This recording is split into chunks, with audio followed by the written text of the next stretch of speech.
Story time about how I found my husband using Tinder and all the freaking dating apps. Once again, I'm at the airport, sorry. Husband and I were both total sluts when we met. He was seeing like 10 girls when I first met him, and I was dating 3 guys at the time. Well, let me tell you, neither of us trusted each other, like not one bit. Eventually, he asked me to be his girlfriend, and I really wasn't sure if I wanted to say yes, but I did. He is so good looking. Like everywhere we go, we get told we're such a good looking couple. So we know we're both pretty good looking. To be fair, we were both addicted to Instagram. I would get tons of DMs from guys, and sometimes I would answer. And I know that he was getting DMs from girls, although he never told me. We dated for a year, and then he asked me to marry him. Of course, I said yes. I thought this was his way of telling me that he was going to commit to me 100%. After 6 months of being married, I started getting really suspicious. He would never leave his phone unattended, and if we were having dinner, he would always put his phone face down. I know you all know that's a red flag. Basically, he was hiding his phone from me like all the time. One night, we got super drunk, and I made sure to wait until he fell asleep. I got on his phone and found Tinder, Bumble, and Hinge. So I got him drunk enough that he fell asleep. I got onto his phone and I found all the dating apps. I quickly screenshot every conversation he'd had on each of the apps. I was literally on his phone for 4 hours. Like, I didn't sleep at all that night. And the whole time I was reading his messages, I was crying. Like, I literally thought he was dedicated to me. I sent myself all of the screenshots and then deleted them from his phone. I also went through his Instagram and found a bunch of DMs from different girls. And a lot of them were big influencers. I can spill so much tea about that, by the way.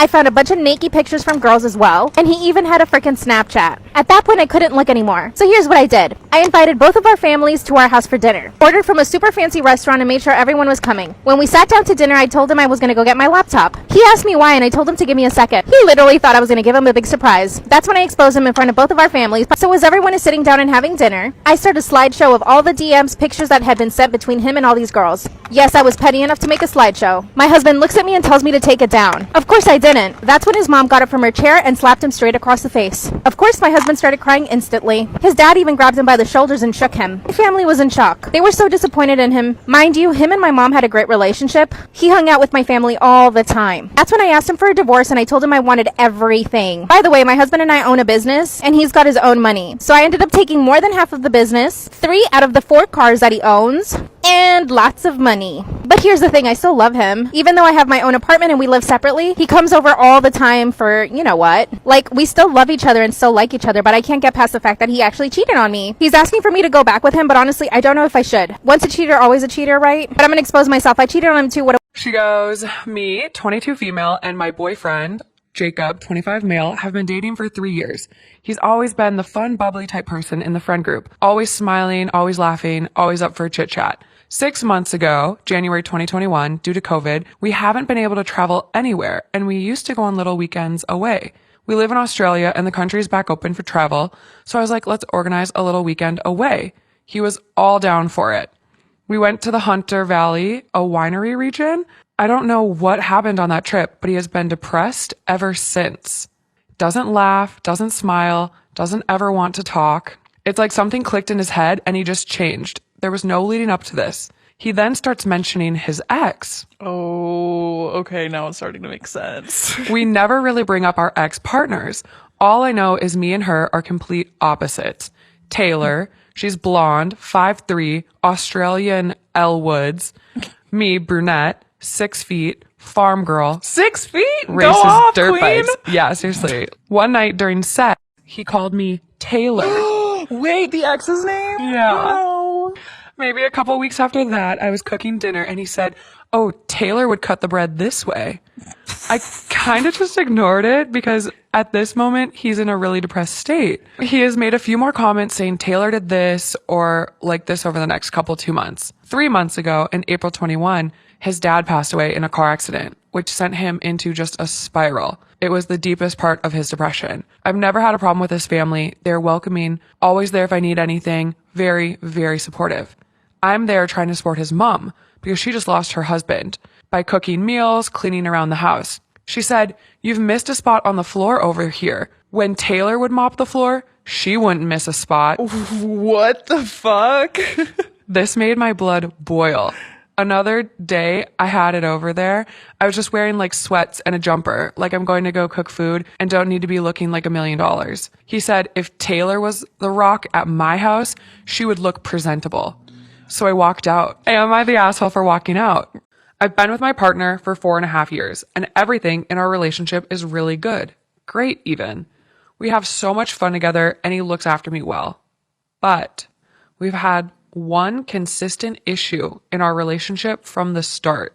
We have an open phone policy, and I've never felt the need to go through his phone because I was never suspicious of him for any reason. But when I was going through his photo library to send myself some photos we took on his phone at an engagement party, I discovered he had been screenshotting and saving photos of my 3 best friends, housemate, and his close female friends and other girls we know for his, bank. Absolutely not. I confronted him because obviously this made me super uncomfortable and I felt like it was disrespectful to me and to all of our girlfriends. He promised this behavior would end, but over the last 4 years, I keep accidentally stumbling across the same thing time and time again, which was terrible for my self-esteem because I now knew what he was thinking of when my friends or his friends were around. Recently, I had the feeling it was happening again due to the bathroom doors being locked during extra long showers. I checked his phone hoping I was wrong and I could put my suspicions to bed, but it was worse than I ever could have imagined. He had been logging into my accounts on my laptop when I wasn't home and going through my messages with my girlfriends and stealing lingerie pictures they had sent me when trying on some new stuff before, and other photos of my friends they had sent me in complete confidence. Plus, accessing my friends' private accounts on my laptop, taking photos of the pics on the accounts that he liked, and then wiping my history. He went so far as to crop all the pictures nicely. This was well thought out. There was also pics of his ex-girlfriend, who we still hang out with, and a lot of the photos of these girls were just normal selfies of their faces, which made it super personal. He promised to stop this time, but I keep hearing that, not to mention the trust is gone, and now when I check his phone, everything is a little too squeaky clean. I've also had issues in the past where I have had to call him out on extremely flirty texts to his girlfriends, and he swears he didn't realize it looks that way, and he's just naive. He would get super angry at me if I felt uncomfortable by how close he was getting to these girls, and now that I know he was using their photos in his alone time, I feel like I absolutely had reason to be worried and feel gaslit as fuck. I feel like my best friends deserve to know he's logged onto my laptop multiple times over the last 4 years and stolen photos of them from me, so they can block him if they wish. But how the fuck do I tell someone that kind of thing? My best friend thinks I should tell all the other girls involved.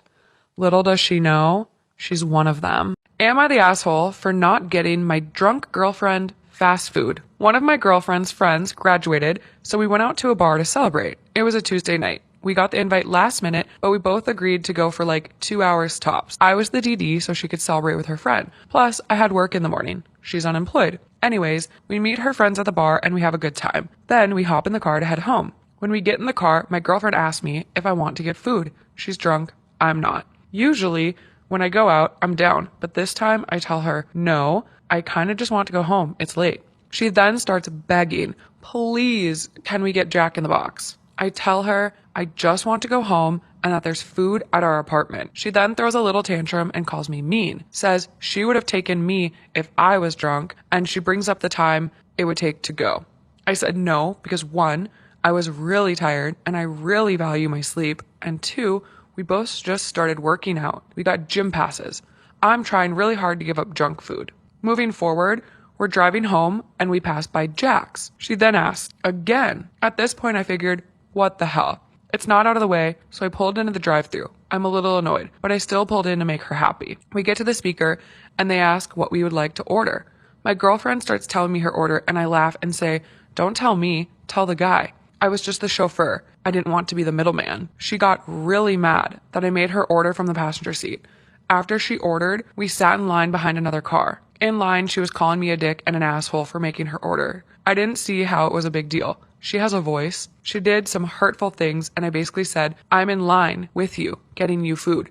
Don't forget who's driving. Call me an asshole again and I'll show you an asshole. So, she called me an asshole again. I got upset and kept driving past the food pickup window. We left Jack's with no food. I'm a 32-year-old woman who can never go back to my new dentist after 2 visits because I'm an idiot. My dentist is a very nice and professional man. Our first appointment was going pretty smoothly until he made some innocuous remark about us being strangers. My immediate reply was, oh, you're not a stranger. You've been inside of my mouth for 20 minutes. I did not intend to make a joke. His face turned red, and he was clearly embarrassed, but continued on like a true professional. And we were probably both relieved when the appointment was over. I had my second dentist appointment today. I actually mentally prepared myself to be a model patient who didn't say anything weird. He had been working in my mouth for about 5 minutes when he started to seem really uncomfortable or something. His face was red, and he was breathing a little heavier. I was a bit concerned and also confused. Like, how could I have embarrassed him this time? I had hardly spoken. So he keeps working in there, and then I realize what the hell is happening. My dentist was wearing grape-flavored gloves. I had been absent-mindedly licking his fingers the whole time. Awkward. No. But why was he breathing heavier?